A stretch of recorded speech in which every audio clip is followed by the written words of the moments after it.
بیماری کا آپ صلی اللہ علیہ وسلم کے زمانے میں یہ عقیدہ بنا تھا کہ بیمار اگر کوئی آدمی ہے اس کے برابر بیٹھ جانے سے بیماری لگ جاتی ہے.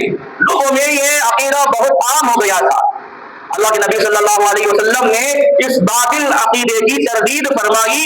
بیماری کسی کو لاحق ہے, کسی کو اگر بخار ہو جاتا ہے, کوئی آدمی اس کے ساتھ بیٹھ کر کھانا کھا لیتا یا پی لیتا تو یہ بات مشہور ہو جاتی ہے اگر اسے بخار آ جاتا کہ اس کے ساتھ بیٹھنے کی وجہ سے مجھے بھی بیماری ہو گئی. یہ زمانے جاہلیت کا باطل عقیدہ تھا. اللہ کے نبی صلی اللہ علیہ وسلم نے اس بات کی تردید فرمائی. آگے حدیث شریفہ اللہ کے نبی صلی اللہ علیہ وسلم نے ارشاد فرمائی, جزامی آدمی اگر تم کو نظر آئے, جزامی آدمی اگر تم کو دیکھے, تم ایسا بھاگو جیسے شیر سے بھاگ رہے ہو. کیوں بھائی, یہاں اللہ کے نبی صلی اللہ علیہ وسلم بیمار آدمی کے قریب بیٹھنے سے منع فرما رہے ہیں, ادھر کہہ رہے ہیں کہ جزامی آدمی کو دیکھتے ہیں فوراً چلے جاؤ. اس وجہ سے کہ اگر تم جزامی آدمی کے قریب ہو کر بیٹھے ہوگے, اس کے پاس جاؤ گے, تو ایسا نہ ہو کہ اللہ تبارک و تعالیٰ نے اس آدمی کو جس آزمائش میں مبتلا کیا ہے تم بھی اس آزمائش میں مبتلا ہو سکتے ہو.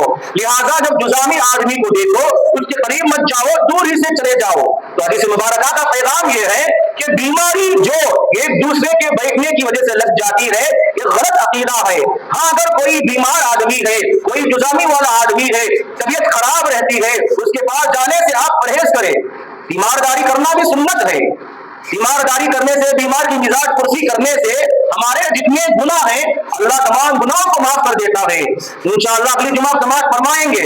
بیماری رحمت ہے یا زحمت؟ بیماری انسان کو سر میں درد جو آتا ہے, پیر میں کانٹا چبھنے لگتا ہے, بخار جو آتا ہے, ٹھوکر جو لگتی ہے, یہاں تک کہ ٹھوکر لگنے سے انسان کو جو تکلیف ہوتی ہے, یہ ٹھوکر کا لگنا اللہ کی جانب سے رحمت ہے یا زحمت؟ انشاءاللہ اگلی جمعہ کے سامنے بیان کیا جائے گا. اگر آپ کو تھوڑی سی خروش آ گئی, اللہ اس خروش کے لگنے کی وجہ سے ہمارے گناہوں کو معاف کر دیتے ہیں. اللہ بندوں سے بہت زیادہ قریب ہے. ادعونی ربکم ان ربی لسمیع الدعاء ونحن اقرب الیہ من حبل الورید اجیب دعوت الداعی اذا دعان فلیستجیبوا لی وليؤمنوا بی لعلهم یرشدون. اللہ یہ نہیں چاہتے کہ اللہ کا بندہ کسی دھوکے میں رہے.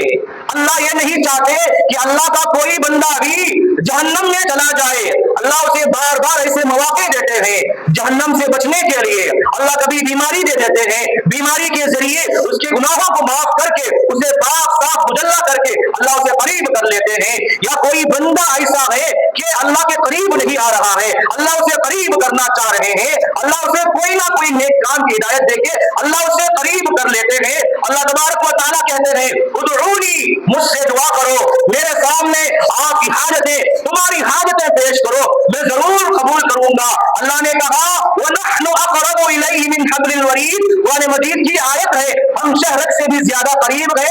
یہ شہرک ہے, اگر یہ کٹ گئی انسان کا انتقال ہو جاتا ہے, اللہ اس سے بھی زیادہ قریب ہے. جو پریشانی, جو مصیبتیں, جو آلام آ رہی ہے, اللہ سے کہیں, اللہ ضرور آپ کی مدد فرمائیں گے. حدیث مبارکہ کے دوسرے الفاظ ہیں وَلَا طِيَرَةَ.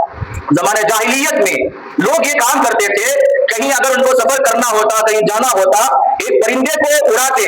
اگر وہ پرندہ داہنی جانب, سیدھی جانب چلے جاتا, اس سے یہ مان لیتے کہ یہ اچھا کام ہے, اس سے یہ کام کو آگے کیا جائے گا, ہم جو کام کرنے کی سوچ رہے ہیں آگے کریں گے. اگر یہ پرندہ بائیں جانب چلا جاتا تو آدمی رک جاتے اور اس سے اپنے کام کو روک لیتے. اللہ کے نبی صلی اللہ علیہ وسلم نے منع فرمایا ہے کہ اس طریقے سے پرندے کو اڑا کر اگر پرندہ سیدھی جانب چلا گیا تو ہمارا کام اچھا ہو جائے گا, دہنی جانب چلا گیا تو ہمارا کام بگڑ جائے گا. اللہ کے نبی نے زمانے جاہلیت میں جو بد عقیدہ تھا, غلط عقیدہ تھا, اللہ کے نبی صلی اللہ علیہ وسلم نے اس سے منع فرمایا ہے. اور ولا حامتا, حامہ جانور کا نام ہے.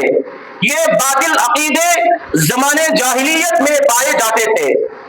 وہ جانور مقتول کے سر سے نکلتا ہے اور پانی کی طلب کرتا ہے, پانی پلاؤ, پانی پلاؤ, یہاں تک کہ اسے مارنے والا اگر مار دیتا وہ دنیا سے ختم ہو جاتا.